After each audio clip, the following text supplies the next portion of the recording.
Grandfather didn't worry, he seemed pleased with Toto's performance. It means he did not get worried, he was happy. He's clever, said grandfather. Give time, I am sure he would have tied the torn pieces of blazer into a rope and made his escape from the window. It means grandfather says that he torn out the blazer and escaped from the window. His presence in the house is still a secret. Toto was now transferred to a big cage in the servants' quarter where a number of grandfather's pets lived very sociably together. A tortoise, a pair of rabbits, a tame squirrel, and for a while my pet goat. But the monkey would not allow any of his companions to sleep at night.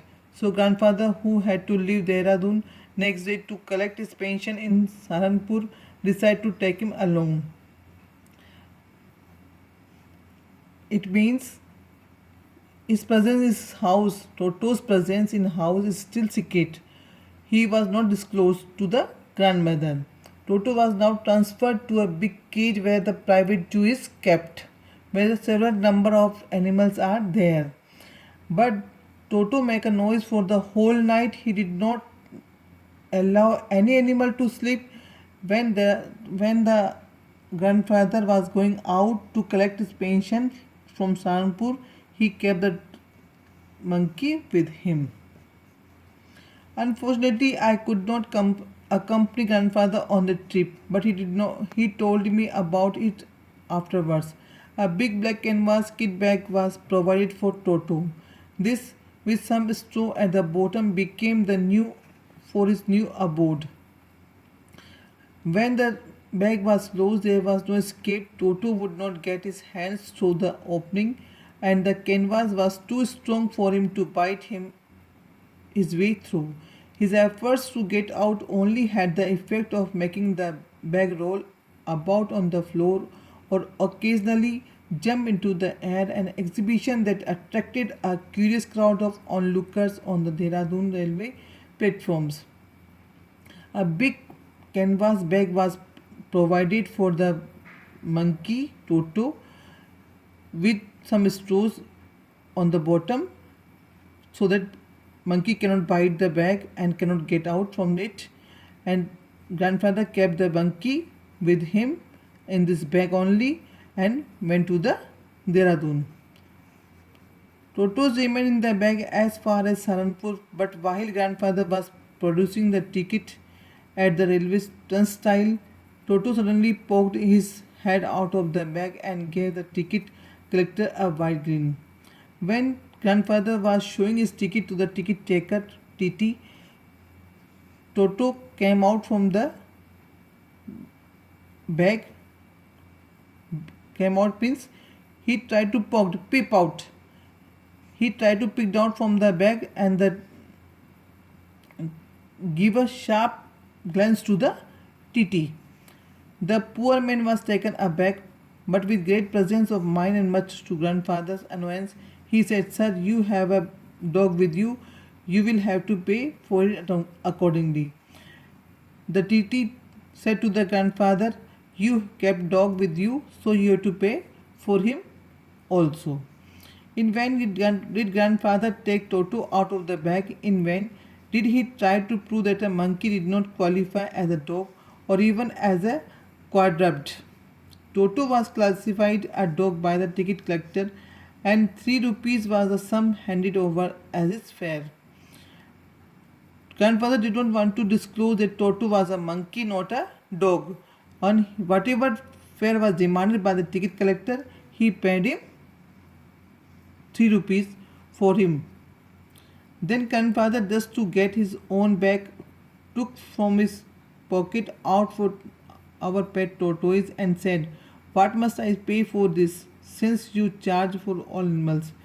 Then grandfather said to the ticket collector, "I have a tortoise also. What I have to pay for him?" The ticket collector looked closely at the tortoise, prodded it with his forefinger, gave grandfather a pleased and triumphant look and said, "No, child, it is not a dog." Then the ticket collector said to the grandfather, "No, this is not a dog. I will not charge for this."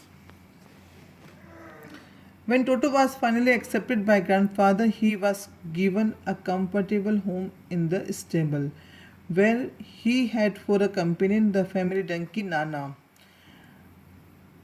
On Toto's first night in the stable, grandfather paid him a visit to see if he was comfortable.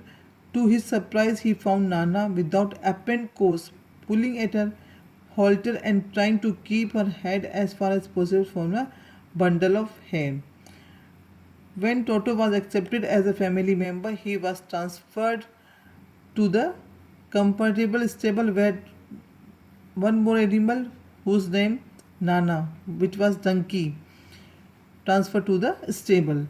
On Toto's first night in the stable, grandfather paid him a visit to see if he was comfortable. When there was the first night of the Toto in the stable, grandfather visited the stable to check where he is comfortable or not. To his surprise, he found Nana without apparent cause, pulling at her halter, tried to keep her head as far as possible from a bundle of hay. When the Nana visited the stable, what he observed that a donkey who was standing there was not comfortable with the Toto. Grandfather gave Nana a slap across her haunches, and she ducked back, dragging Toto with her. He had fastened onto her long ears with his sharp little teeth. Grandfather play with Nana and pushed his hips, and she ducked back, and dragging Toto with her. He had fastened onto her long ears with his sharp. She tightened her teeth to show her anger. A great for Toto during cold winter evening was the large bowl of warm water given him by his grandmother for his bath. He would cunningly test the temperature with his hands and then gradually step into the bath for first one foot, then the other, as he had seen me doing, until he was into the water up to his neck.